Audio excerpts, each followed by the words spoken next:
ప్రభునందు ప్రేమేంటి వారులారా, హెబ్రీ పత్రిక ధ్యానం చేస్తూ ఉన్నాం. ఈ యొక్క హెబ్రీ పత్రిక అతి ప్రాముఖ్యమైన పత్రిక అని నేను చెప్పగలను. ఇది పౌలు భక్తుడే రాశాడు. ఎందుకనగా 150 సంవత్సరం వరకు ఎవరెవరో రాశారని చెప్పారు కానీ, దాన్ని డీటెయిల్‌గా చదివిన తర్వాత ఇది పౌలు భక్తుడే రాశాడు అని రూఢిపరిచారు. సాల్మోన్ నువ్వు పెట్టుకోలేదు మ్యూట్‌లో. సాల్మోన్ నువ్వు మ్యూట్‌లో పెట్టుకో. ఆ! ఇది పౌలు భక్తుడే రాశాడని రూఢిపరిచారు. పౌలు భక్తుడు ఎంతో బాధతో, వేదనతో ఆ యూదా క్రైస్తవులు మరలా ధర్మశాస్త్రం వైపు మరలుతున్నారు. చాలామంది యేసు ప్రభు యొక్క రక్షణను మరలా వారు విడిచిపెట్టి పాత పద్ధతులకు వెళ్ళిపోతూ ఉన్నప్పుడు ఎంతో వేదనతో ఈ పత్రిక రాశాడు. ఈ హెబ్రీ పత్రికను దీనిని మరి ఒక మాటను దీన్ని అనవచ్చు.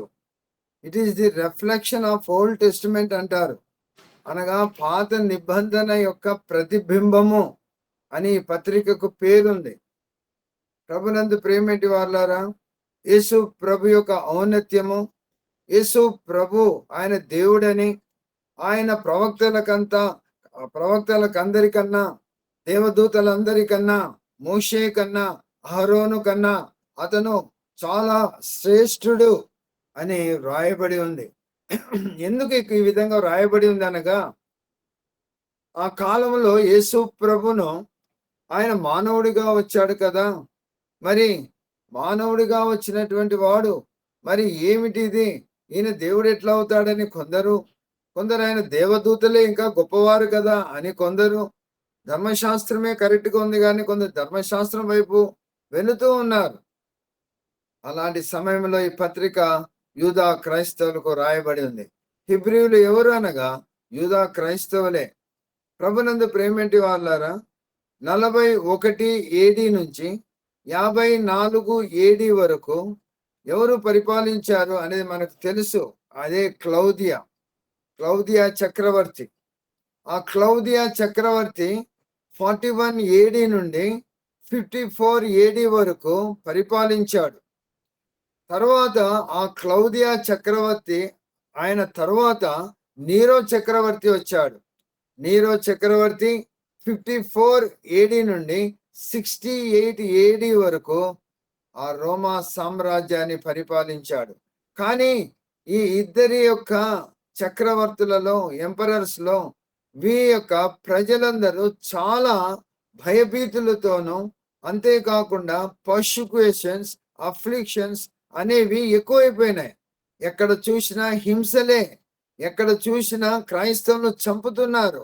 అంతేకాకుండా యూదులకును, యూదా మత క్రైస్తవులకును ఇద్దరికి కూడా ఎక్కడ చూసినా వారికి తర్కములు, కొట్లాటలు జరుగుతూ ఉండేటివి.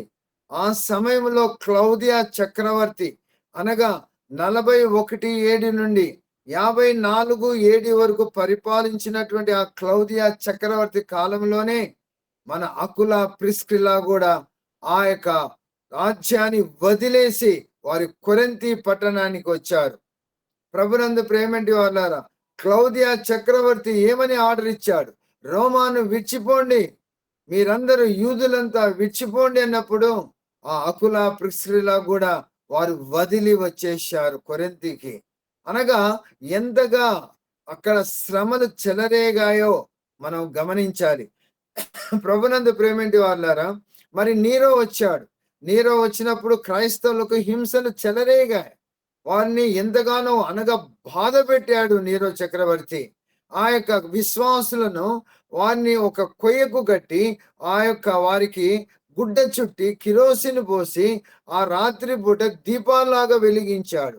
అంతేకాకుండా సింహాలు ఆకలి 2-3 రోజులు దానికి తిండి పెట్టకుండా, తర్వాత విశ్వాసులను ఎవరైతే యేసు ప్రభునందు విశ్వాసం ఉంచారో అటువంటి వారినందరినీ పట్టుకొని ఆ యొక్క సింహాలకు ఆహారముగా అందించాడు ఆ నీరో చక్రవర్తి.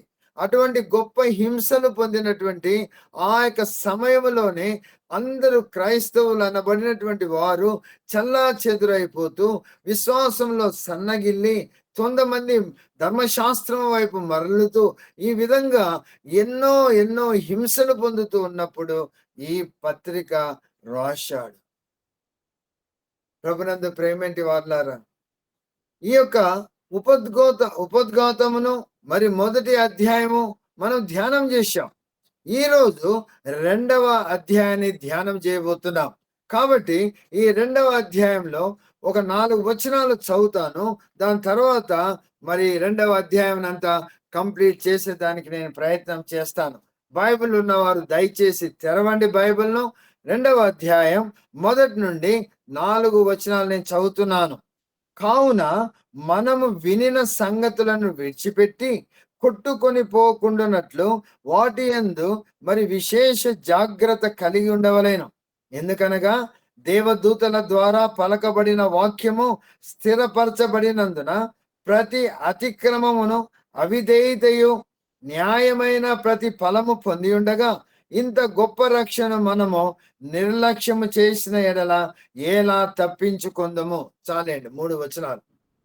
ప్రభునందు ప్రేమేంటి వార్లారా, జాగ్రత్తగా ఇప్పుడు మనం గమనించాలి. మొదటి వచనములోనే గమనించాలి. కావున దేర్ ఫోర్ అంటూ మనము వినిన సంగతులను విడిచిపెట్టి. ఏమిటి వినిన సంగతులు? 1వ అధ్యాయంలో విన్న సంగతులు బాగా గమనించాలండి. 1వ అధ్యాయంలో వినిన సంగతులను మనము విడిచిపెట్టి అనగా కొట్టుకొని పోకుండానట్లు వాటి యందు జాగ్రత్త కలిగి ఉండవలేను. కొట్టుకొని పోకుండా అని మనం ఏమేమైతే సంగతులు 1వ అధ్యాయంలో విన్నామో ఆ యొక్క సంగతులను విడిచిపెట్టి కొట్టుకొని పోకుండానట్లు జాగ్రత్త పడాలి అంటున్నాడు. ఇది చాలా ఇంపార్టెంట్. కావున దేర్ ఫోర్ మనము వినిన సంగతులు 1వ అధ్యాయంలో విన్నామో, ఏమి విన్నామో అది ఇప్పుడు ముఖ్యం. అనగా ఏదైతే యేసు ప్రభు యొక్క ఔన్నత్యము, యేసు ప్రభు దేవుడని, ఆయన యొక్క ఔన్నత్యాన్ని తెలుసుకొని ఆ యొక్క రక్షణ భాగ్యము యేసు ప్రభు ద్వారా మనకు కలిగినదని తెలుసుకొని, ఇవన్నీ తెలుసుకున్న తర్వాత దానిని విడిచిపెట్టి కొట్టుకొని పోకుండానట్లు జాగ్రత్త పడండి. అనగా ఆ సమయంలో ఏ యొక్క పత్రిక రాసే సమయంలో చాలా మంది ఈయనను విడిచిపెడుతున్నారు యేసు ప్రభును.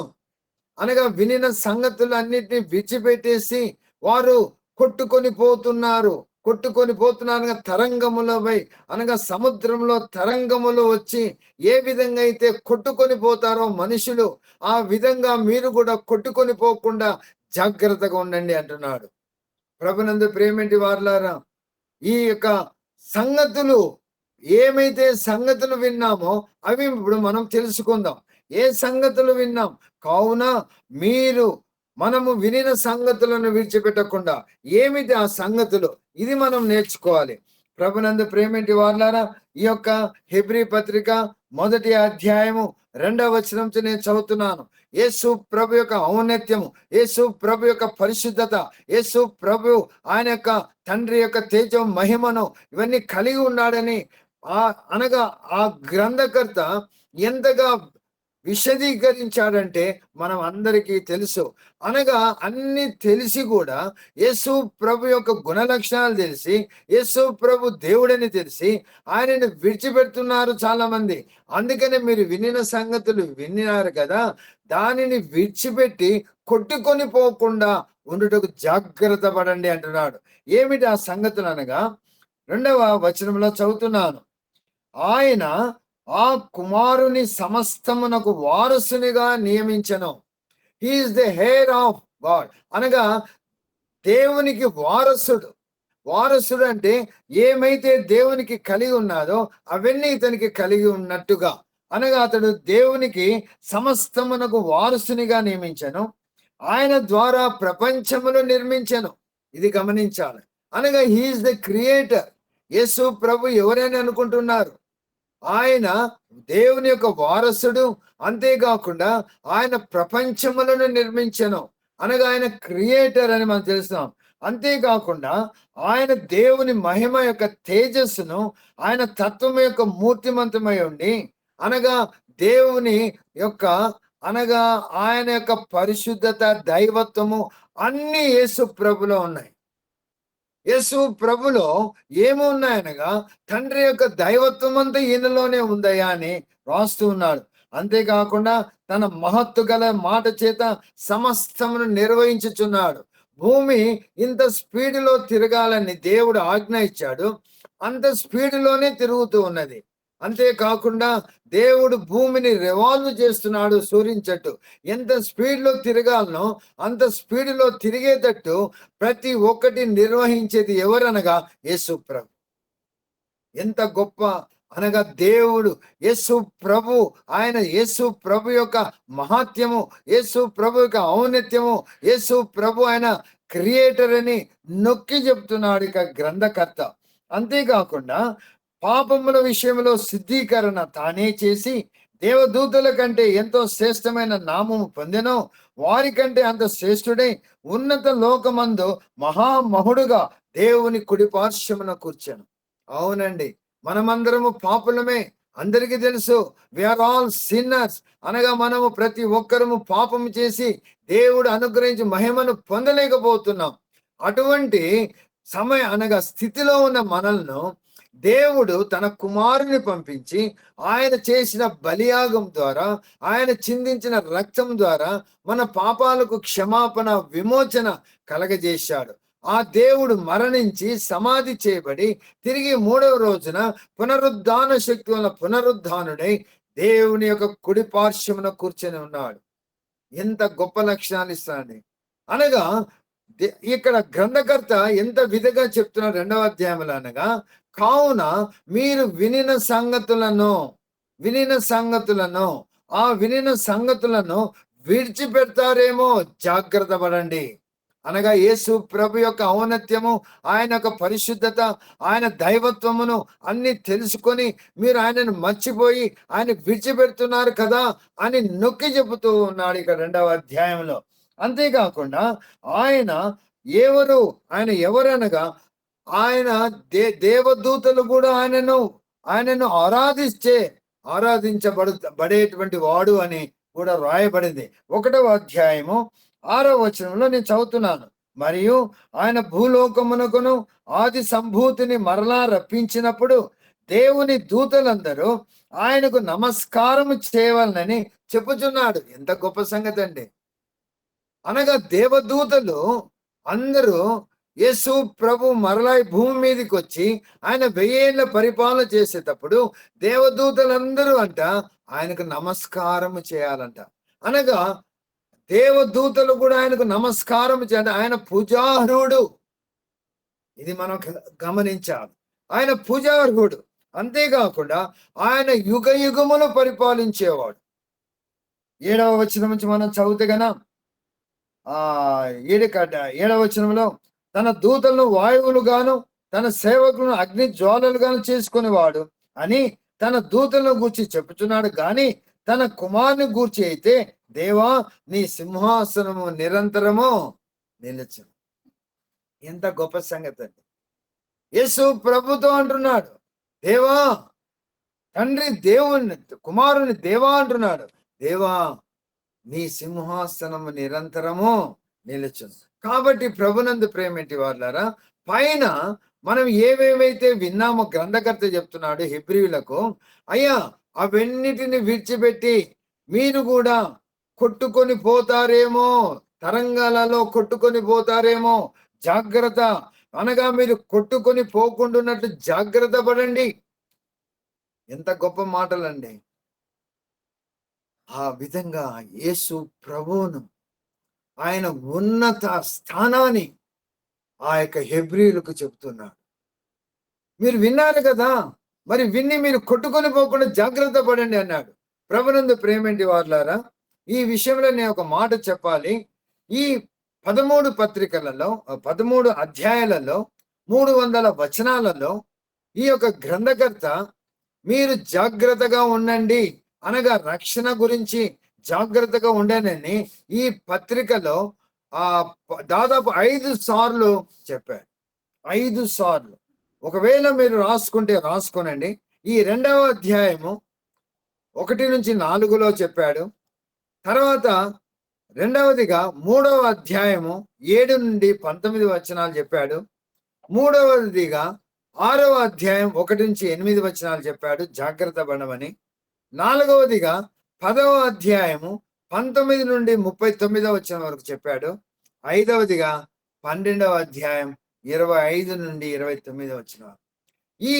ఈ యొక్క 5 సార్లు బీ కేర్ఫుల్, మీరు చాలా జాగ్రత్తగా ఉండండి, మీరు జాగ్రత్తగా ఉండాల రక్షణ విషయంలో.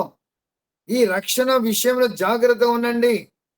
ఏవైతే విన్నామో యేసు ప్రభును గురించి, ఏవేవైతే విని యేసు ప్రభు యొక్క రక్షణ పొంది ఉన్నామో దాని విషయం మీరు జాగ్రత్తగా ఉండండి అని చెబుతూ వీరిని హెచ్చరిస్తున్నాడు. సరే, 2వ వచనంలోకి పోదాం. ఎందుకనగా దేవదూతల ద్వారా పలకబడిన వాక్యము స్థిరపరచబడినందున ప్రతి అతిక్రమము అవిధేయతయు న్యాయమైన ప్రతిఫలము పొంది ఉండగా, అనగా ధర్మశాస్త్రమును మోషే ద్వారానే మనకు లభించింది మనుషులకు, ఇజ్రాయేలీలకు ధర్మశాస్త్రము మోషే ద్వారా. కానీ దేవదూతలు మధ్యవర్తులుగా ఉన్నారు. ఇది గమనించాలి. ఆయన సినాయి కొండ మీద ఉన్నప్పుడు, ఆ యొక్క మోషేతో మాట్లాడుతున్నప్పుడు ఆయన చుట్టూ దేవదూతల సమూహము ఉన్నది. దేవదూతల సమూహము వారు మధ్యవర్తులుగా ఉండి ఆ యొక్క చట్టము, ధర్మశాస్త్రము వారికి అందింపబడింది. ఒక మాట చదువుదాము. ఇది అన్ని చదవాలంటే కష్టం కాబట్టి అపోస్తుల కార్యాలు 7:53 చదువుదాము. ఎందుకనగా దేనికైనా మనకు వాక్యమే ఆధారము.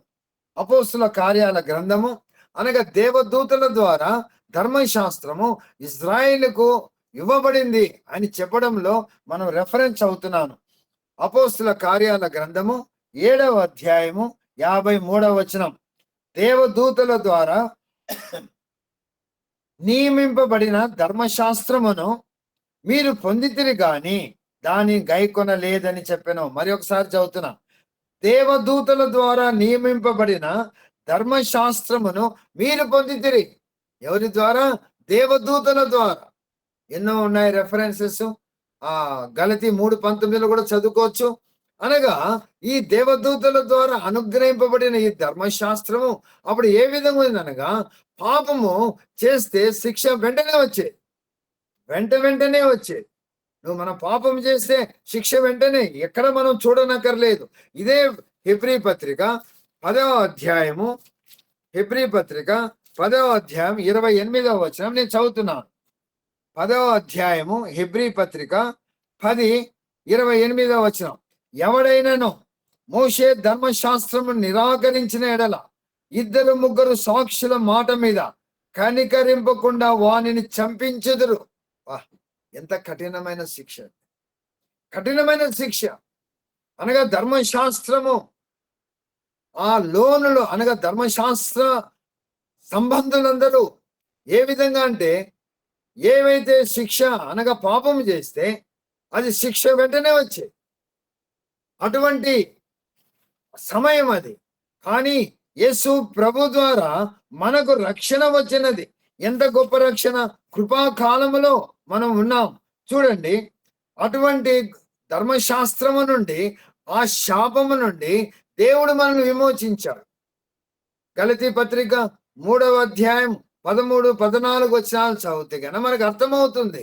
ఎందుకనగా యేసు ప్రభు మనల్ని ఆయన శాపమై ధర్మశాస్త్ర శాపము నుండి మనల్ని విడిపించాడు.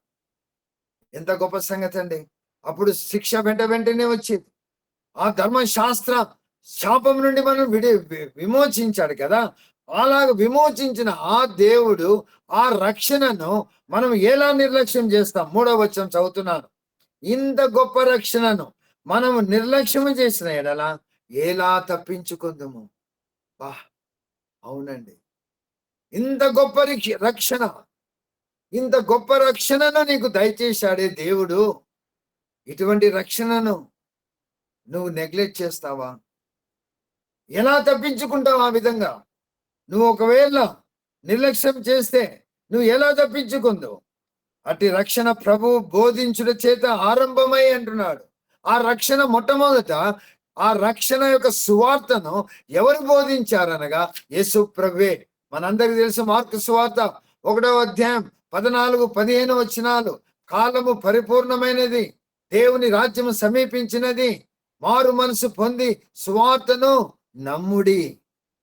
ఎవరండి ముందు చెప్పింది? యేసు ప్రభువే. దేవుని వాక్యం చూడండి ఎంత స్పష్టంగా గ్రంథకర్త రాసి గ్రంథస్థం చేశాడు. ఆ యొక్క గొప్ప రక్షణ ఎవరు ముందుగా ప్రకటించారనగా యేసు ప్రభువే ముందు ప్రకటించారు. తర్వాత అపోస్తులు తర్వాత అది ఎంత రాసి గ్రంథస్థమైన తర్వాత మనము ప్రకటిస్తున్నాం. ఎంత గొప్ప సంగతి కదా. కాబట్టి ఆ యొక్క సువార్త ఆయన ప్రకటిస్తూ ఆయన అద్భుత కార్యాలు, మహత్య కార్యాలు, నానా విధములైన అద్భుతముల చేతను, వివిధములైన పరిశుద్ధాత్మ వరములను అనుగ్రహించిన చేతను వారితో కూడా సాక్ష్యం ఇచ్చుచుండగా వినిన వారి చేత మనకు దృఢపరచబడెను. ఎంత గొప్ప సంగతి. యేసు ప్రభు సువార్తను ప్రకటిస్తూ ఉన్నాడు. గొప్ప కార్యాలు, మహత్కార్యాలు, అద్భుతాలు చేస్తున్నాడు. మనందరికి తెలుసు కదా. ఆ యొక్క యోహాను సువార్త 5వ అధ్యాయంలో 38 సంవత్సరం నుంచి ఆ యొక్క పడినటువంటి ఆ పశ్చగత వాయువు గలవాణిని నువ్వు లేచి నీ పరుపెత్తుకొని నడువంటే నడవలేదా? 38 సంవత్సరాల నుంచి పడి ఉన్నాడు. యోహాను సువార్త 2వ అధ్యాయంలో మనం గమనించలేదా? నీళ్లను ద్రాక్షారసంగా చేశాడు కదా. లాజరు చనిపోయి 4 రోజులు సమాధిలో ఉన్నటువంటి లాజరును ఆయన లేపలేదా? ఎన్ని అద్భుతాలు మనము చూశాం. ఎన్ని అద్భుతాలు ఆ యొక్క యేసు ప్రభు ద్వారా జరిగించాడు. ఇవి మనం గమనించాలి. ఆయన అద్భుతాలు చేస్తూ సువార్తను ప్రకటించిన మొట్టమొదటి వాడు ఎవరు అనగా యేసు ప్రభు. కాబట్టి ఇంత గొప్ప రక్షణ నిర్లక్ష్యం చేయవద్దు. ఒకవేళ నువ్వు నిర్లక్ష్యం చేశావా, నువ్వు ఏ విధంగా తప్పించుకుంటావు? ఎంత కఠినంగా రాస్తున్నాడు గ్రంథకర్త. అవును, ఎంతో మంది వదిలేస్తున్నారు. దేవదూతల ఆరాధన తట్టు తిరుగుతున్నారు. కొలసి సంఘములో కూడా యేసు ప్రభు యొక్క రక్షణను వదిలేసి అందరూ ఆ దేవదూతలను కొలసి సంఘములో ఆరాధించడం మొదలు పెట్టారు. అందుకనే ఆ కొలసైలకు ఒక పత్రిక రాశాడు. ఎంత బాధతో రాశాడు. ప్రభునందు ప్రేమేంటి వాళ్ళ ఆ యొక్క క్లౌదియా చక్రవర్తి, నీరో చక్రవర్తి కాలంలో ఎన్నో హింసలు పొందుతూ ధర్మశాస్త్రము తట్టు మరలా వారు రక్షణను వదిలేసి ధర్మశాస్త్రము తట్టు మొగ్గు చూపుతూ, అంతేకాకుండా దేవదూతల ఆరాధనను వారు అనుసరిస్తూ యేసు ప్రభు రక్షణను వారు కొనసాగించకుండా విడిచిపెట్టిన వారుగా ఉన్నారు. వారికి కఠినమైన వార్నింగ్స్ ఇస్తున్నారు. కఠినమైనటువంటి వార్నింగ్స్. సరే, మనం 5వ వచనంలోకి వెళ్దాం. 2వ అధ్యాయం 5వ వచనం. మనం మాట్లాడుచున్న ఆ రాబో లోకమును ఆయన దూతలకు లోపరచలేదు. ఎటువంటి అంటే నేనైతే జస్ట్ హెబ్రీ పత్రికలో ఏవేవి అవసరమో చెప్తూ వెళ్ళిపోదాం అనుకున్నాను, కానీ పరిశుద్ధాత్మ దేవుడు లేదు, ప్రతి సెంటెన్స్ కూడా ప్రతి విశ్వాసి వినవలసినదే. ఎందుకనగా యేసు ప్రభుని గురించి తక్కువగా అంచనా వేస్తున్నారు.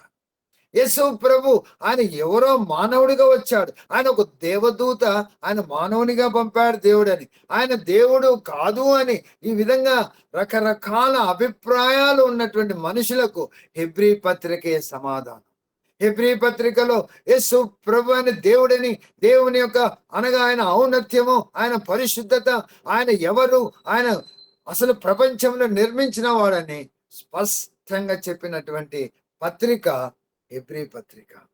5వ వచనంలో మనం గమనించినట్టయితే ఆయన ఏమంటున్నాడు అనగా, రాబో లోకము అనగా ఈ దేవుని రాజ్యములో ఎవరు అనగా ఆ లోకములో ఈ దూతలు లోపరచలేదు అనగా ఆయన రాబో లోకములో మనము ఉంటాం.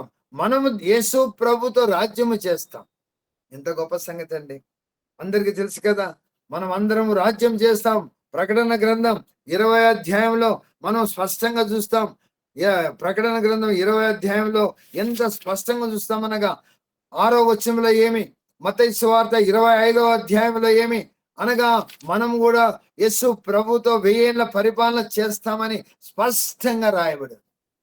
కానీ దేవదూతలకు లేదు. దేవదూతలకు ఆ యొక్క ఛాన్స్ లేదు. మనకున్నది. మనకున్నది. తర్వాత 6వ వచనం చూస్తే 6 నుంచి నేను 8, 9 వరకు 9 వచనాల వరకు నేను మీకు చాలా అనగా క్లియర్‌గా ఎక్స్‌ప్లెయిన్ చేయాలని ఉన్నాను. ఇక్కడ చూడండి, నీవు మనుషుని జ్ఞాపకము చేసుకొనుటకు వాడు ఏ పాటి వాడు? నీవు నరపుత్రుని దర్శించుటకు వాడు ఏ పాటి వాడు? నీవు దేవదూతల కంటే వాని కొంచెం తక్కువనిగా చేసితివి. మహిమా ప్రభావములతో వానికి కిరీటము ధరింపజేసితివి. నీ చేతి పనుల మీద వానికి అధికారం అనుగ్రహించితివి. వాని పాదముల క్రింద సమస్తము ఉంచితివి. ఈ మాటలు మనము కీర్తన 8, 4-6 వరకు చదువుతాం. అది మొదటి ఆదాము గురించి వ్రాయబడింది. బాగా గమనించండి. ఇక్కడ రెండవ ఆదాము గురించి వ్రాయబడింది. ఇది మీరు ఈ యొక్క డిఫరెన్స్ మీరు గమనించాలి. చెబుతాను ఏ విధంగా. కీర్తన 8, 4, 6 నుంచి మొదటి ఆదాము అనగా దేవుడు మొదటి ఆదామును సృజించి దేవుడు వానికి సమస్తమును అనగా ప్రతి భూజంతువును అన్నిటినీ ఆయన అధికారంలో ఉంచాడు. కానీ పాపము చేసి ఆయన దాన్ని పోగొట్టుకున్నాడు. మొదటి ఆదాము పాపము చేశాడు, దానిని పోగొట్టుకున్నాడు. ఆయన చేతి పనుల మీద అధికారమును పోగొట్టేసుకున్నాడు. కానీ రెండవ మానవుడు అయినటువంటి యేసు ప్రభు, ఆయన కూడా రక్త మాంసములలో మన వలె ఆయన పాలివాడయ్యాడు. ఎందుకు? 9వ వచనంలో చూడండి. దేవుని కృప వలన ఆయన ప్రతి మనిషిని కొరకు మరణము అనుభవించినట్లు. ప్రతి మనిషి అండి, ఇది గమనించాలి. ప్రతి మనిషిని కొరకు మరణము అనుభవించినట్లు దూతల కంటే కొంచెము తక్కువవాడుగా చేయబడిన యేసు మరణము పొందినందున మహిమా ప్రభావములతో కిరీటము ధరించిన వానిగా ఆయనను చూచుచున్నాం. ఆయన కిరీటము ధరింపజేయబడినాడు యేసు ప్రభు. ఎందుకు? ప్రతి మనిషిని కోసం ఆయన మరణము అనుభవించినట్లు ఆయన దూతల కంటే కొంచెం తక్కువ వాడిగా చేయబడ్డాడు. ఆయన మరణము పొంది మహిమా ప్రభావములతో కిరీటము ధరింప చేసుకున్నాడు. ఇది రెండవ ఆదాము అండి. యేసు ప్రభువుని గురించి చెప్పబడుతుంది. మొదటి ఆదాము పోగొట్టుకున్నాడు. మొదటి ఆదాము పాపము చేసి ఆయన పోగొట్టుకున్నాడు. రెండవ ఆదాము అయినటువంటి యేసు ప్రభు దానిని అనగా మరణమును జయించి ఆయన సమాధి చేయబడి ఆయన తిరిగి పునరుద్ధాన శక్తులు పునరుద్ధానుడై ఆయన దేవుని కుడిపార్శ్వమున కూర్చుని ఉన్నాడు. మహిమ ప్రభావములతో కూర్చుని ఉన్నాడు. అంతేకాకుండా ఆయన ఇక్కడ ఒక మాట రాయబడింది. ఆయన ఏమైంది ఇక్కడ? వాని పాదముల క్రింద సమస్తము ఉంచుతానన్నాడు. ఇది ఇంకా జరగనే ఉంది. ఆయన రెండవ రాకడలో ఆయన వచ్చినప్పుడు, ఈ భూమి మీదకి వచ్చినప్పుడు ఆయన మహిమ కిరీటం, ఆయన రాజుగాను ఆయన పాదముల క్రింద ఈ యొక్క అన్ని సమస్తము ఉంచబడతాయి. ఎంత గొప్ప సంగతి! యేసు ప్రభు ఆయన ఎవరు, ఎందుకు మరణించవలసినది చాలా మంది ప్రశ్నలు వేసేవారు ఉన్నారు. ఆయన దేవుడు కదా, ఆయన మరణించవలసిన అవసరమేముంది అని. ఆయన ఎందుకు మరణించాల్సి వచ్చనగా దేవుడు నీతి న్యాయములు కలవాడు. ఇది గమనించాలి. దేవుడు నీతి న్యాయములు కలవాడు. ఆ లూసిఫర్ అనే దూత ఆ దేవునికి అనగా దేవుని సింహాసనమునకు ఆయన లూసిఫర్ కూడా ఆ సింహాసనమునకు అనగా సమానముగా చేసుకోవాలనుకున్నాడు. కానీ గర్వించి క్రింద పడిపోయాడు. ఆ లూసిఫర్ దూత అడగొచ్చు దేవుణ్ణి, నువ్వు నీతి న్యాయాలు కదా, ఇదిగో మానవుడు పాపం చేశాడు, మరి శిక్షించు. మానవుడు పాపం చేశాడు, మరణమే వల్ల అనగా పాపం వల్ల జీతము మరణము కదా. అందుకనే ఆయన కూడా రక్త మాంసములలో ఆయన పాలివాడు. ఆయన రక్త మాంసములో పాలివాడే ఆయన మన వలె శోధింపబడి మన వలె ఆకలి కొని, మన వలె రక్త మాంసములు ధరించి 33.5 సంవత్సరములు జీవించి ఆ ఘోరాతి ఘోరమైన మరణానికి లోనే ఆయన ఆ మరణము ద్వారా ఆయన మహిమ ప్రభావములతో కిరీటము ధరించుకున్నాడు. అది మనం గమనించాలి. అది మనం గమనించాలి. ప్రభునందు ప్రేమటి వాళ్ళారు 12వ వచనములైతే ఈ హేతువు చేత వారిని సహోదరుని పిలుచుట కానీ సిగ్గుపడలేదు. 10 వచనం నుంచి నేను చదువుతున్నా. ఎవని నిమిత్తము సమస్తము ఉన్నావో, ఎవని వలన సమస్తము కలుగుచున్నవో ఆయన అనేకులైన కుమారులను మహిమకు తెచ్చుచుండగా వారి రక్షణకర్తను శ్రమల ద్వారా సంపూర్ణునిగా చేయుట ఆయనకు తగును. పరిశుద్ధపరచు వారికిని పరిశుద్ధపరచబడి వారికిని అందరికీ ఒకటే మూలము. ఈ హేతువు చేత వారిని సహోదరుని పిలుచుట ఆయన సిగ్గుపడక, సహోదరులని పిలుచుటకు సిగ్గుపడలేదు. ఆయన రక్త మాంసములో వచ్చాడు, మరణించాడు, సమాధి చేయబడ్డాడు, తిరిగి లేచాడు. ఆయన యొక్క మహిమా ప్రభావములతో ఆయనకు కిరీటము ధరింప చేయబడింది. అంతేకాకుండా వారిని మనగా సహోదరులని పిలుచుటకు ఆయన సిగ్గుపడక, నీ నామమును నా సహోదరులకు ప్రచురపరుతును. ఈ యొక్క పాత నిబంధన యొక్క రెఫరెన్స్ కీర్తన 22:22 తీసి చెప్తున్నాడు.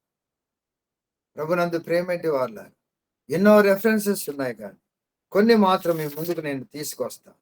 మత్తయి సువార్త 28:10 ఒక మాట ఉంది.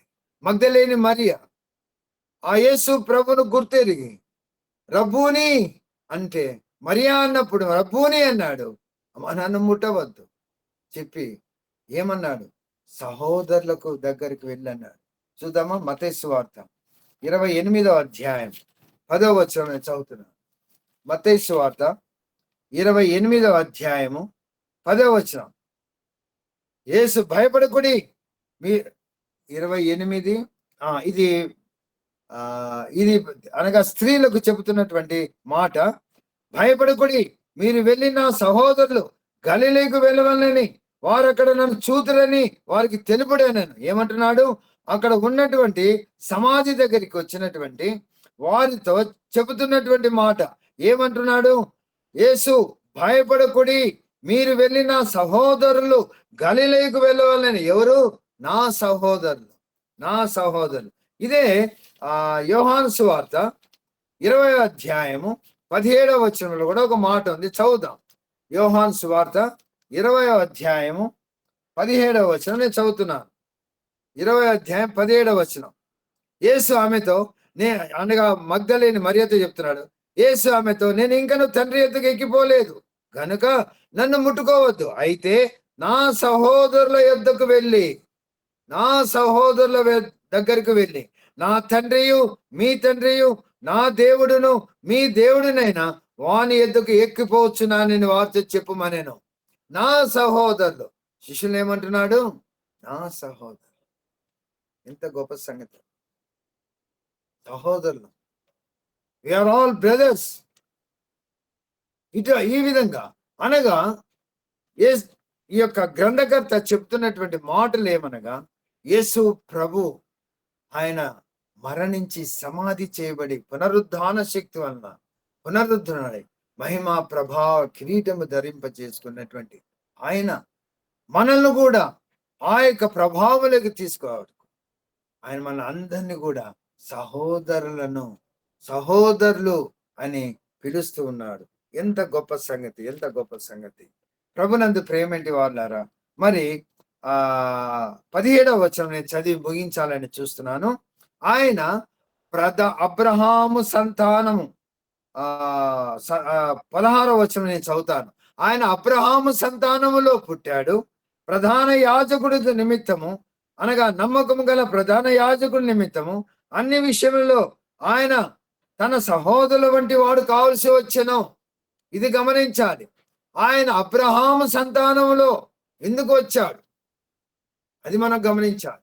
అబ్రహాము నమ్మకస్తుడని నెహెమ్యా గ్రంథం 9వ అధ్యాయం 7వ వచనంలో నుంచి మనం చదివితే అక్కడ మనకు తెలుస్తుంది ఆయన నమ్మకమైన వాడని.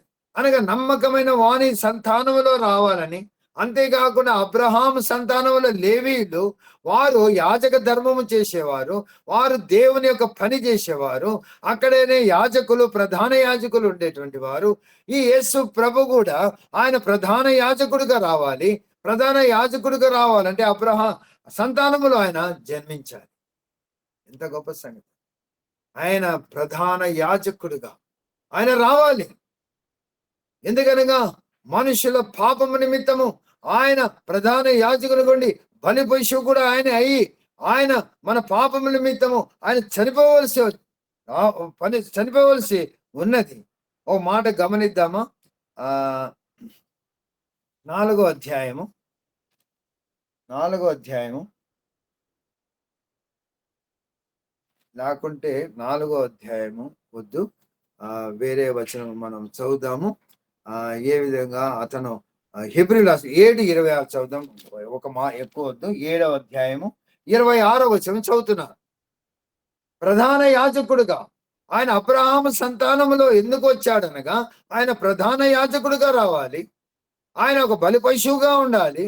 అందుకని అబ్రహాము సంతానం ఎందుకు వచ్చాడుగా, లేవీయులు అబ్రహాము సంతానం వచ్చిన వారు దేవుని యొక్క యాజకులుగాను ప్రధాన యాజకులుగాను ఉన్నారు. కాబట్టి యేసు ప్రభు ఆ అబ్రహాము సంతానములో రావడం జరిగింది. 27వ అధ్యాయం 26వ వచనం నేను చదువుతున్నా. పవిత్రుడును నిర్దోషియు నిష్కల్మషుడును పాపులలో చేరక ప్రత్యేకముగా ఉన్నవాడును ఆకాశ మండలము కంటే మిక్కిలి హెచ్చైన వాడునై ఇట్టి ప్రధాన యాజకుడు మనకు సరిపోయిన వాడు. ఎవరు? ఇట్టి ప్రధాన యాజకుడు. ఎవరైనా యేసు ప్రభు అని. ఎవరు? పవిత్రుడు, నిర్దోషి, నిష్కల్మషుడు, పాపులలో చేరక ప్రత్యేకముగా ఉన్నటువంటి వాడు. ఇట్టి ప్రధాన యాజకుడు మనకు సరిపోయిన వాడు. చూడండి 28వ వచనం నేను చదువుతున్నాను. ధర్మశాస్త్రమునకు తర్వాత వచ్చిన ప్రమాణపూర్వకమైన వాక్యం నిరంతరమును సంపూర్ణ సిద్ధి పొందిన కుమారుని నియమించను కనుక ఈయన ఆ ప్రధాన యాజకుల వలె మొదట తన సొంత పాపముల కొరకు, తర్వాత ప్రజల పాపముల కొరకు దినదినము బలులు అర్పింపవలసి అవసరము కలవాడు కాడు. తన్ను తాను అర్పించుకున్నప్పుడు ఒక్కసారే ఈ పని ముగించేశాడు. ఇంత గొప్ప సంగతి! ఒక్కసారి ఇంకా బలులు అర్పించవలసిన పని లేదు. మళ్ళా బలులు అర్పించాలని పోతున్నారు ధర్మశాస్త్రం ప్రకారం. అయ్యా ఇంకా బలులు అర్పించవలసిన పని లేదయ్యా, బలులు అర్పించవలసిన పని లేదు. ధర్మశాస్త్ర ప్రకారం అయితే ఆ ప్రధాన యాజకుడు మొట్టమొదటి తన పాపముల కోసము, తర్వాత మనుషుల పాపముల కోసము ఆయన ప్రతి దినము ఆ బలులు అర్పించవలసినది. కానీ ఈయనైతే ఒకే ఒక్కసారి ఆయన పని చేసి ముగించేశాం. ఇది మనము ఈ పత్రికలో గొప్ప సారాంశమును తెలుసుకొనిచున్నాం. అనగా ఇంత గొప్ప రక్షణ మీరు నిర్లక్ష్యం చేయకండి. యేసు ప్రభు అంటే ఎవరు మీరు విన్నారు కదా. ఆయన యొక్క మహిమ ప్రభావాలు, ఆయన దేవుడని, ఆయన సృష్టికర్తని, ఆయన మీకు ధర్మశాస్త్రంలో ఉన్నప్పుడు ఏ విధంగా శిక్ష వచ్చేది, మీరు ఎప్పుడైతే దేవుని యొక్క కృపా అనగా ఆ యొక్క రక్షణ భాగ్యములకు వచ్చారో, ఎటువంటి కృపా కాలములో ఉన్నారంటే అంత గొప్ప సంగతి. అటువంటి రక్షణను మీరు నిర్లక్ష్యం చేయకండి. ఎందుకనగా మొట్టమొదటి దేవుని సువార్తను యేసు ప్రభువే ఆయనే చెప్పాడు, ఆయనే బోధించాడు, ఆయన మహత్కార్యములు చేశాడు. అంతేకాకుండా ఆ మొదటి ఆదామైతే ఆ దేవుడు అన్నిటినీ ఆయనకి ఇచ్చాడు, కానీ పోగొట్టుకున్నాడు. ఆయన పాపము చేసి ఆ యొక్క మహిమా ప్రభావాలు పోగొట్టుకున్నాడు. ఆయన సమస్తమును ఆయన ఏలమన్నాడు, కానీ లేదు, ఆయన పాపము చేసి పోగొట్టుకున్నాడు. కానీ రెండవ ఆదామైనటువంటి ఆ యేసు ప్రభు ఆయనకు సమస్తాన్ని ఇచ్చాడు. దేవుడు సమస్తాన్ని ఆయనకి ఇవ్వడమే కాకుండా ఆయన మహిమా ప్రభావములతో ఆయనకు కిరీటము ధరింపచేసాడు. ఆయన చేతి పనుల మీద అధికారం ఇచ్చాడు. ఆయన పాదముల క్రింద సమస్తము ఉంచాడు. ఎందుకనగా ఆయన ప్రతి మనిషిని కొరకు మరణం అనుభవించినట్లు దూతల కంటే కొంచెం తక్కువనిగా చేసి యేసు మరణము పొందినందున మహిమా ప్రభావములతో ఆ కిరీటాన్ని ధరించుకున్నాడు. అంతేకాకుండా మనల్ని సహోదరులు అని పిలుస్తున్నాడు, ఆయనతో పాలివారం అవుటకు. అంతేకాకుండా ఆయన ప్రధాన యాజకుడిగా వచ్చి, ఆయన అబ్రహాము సంతానంలో ఆయన పుట్టి ప్రధాన యాజకునిగా ఒక బలి పశువుగా నిరంతరము నిలిచి ఒక బలిగా ఆయన అర్పింపబడ్డాడు. ఇంకా నెక్స్ట్ ఇంకా బలులు అర్పించవలసిన పని లేదని స్పష్టంగా హెబ్రీయులకు చెబుతున్నాడు. దేవుడి యొక్క వాక్యమును దీవించిన గాక.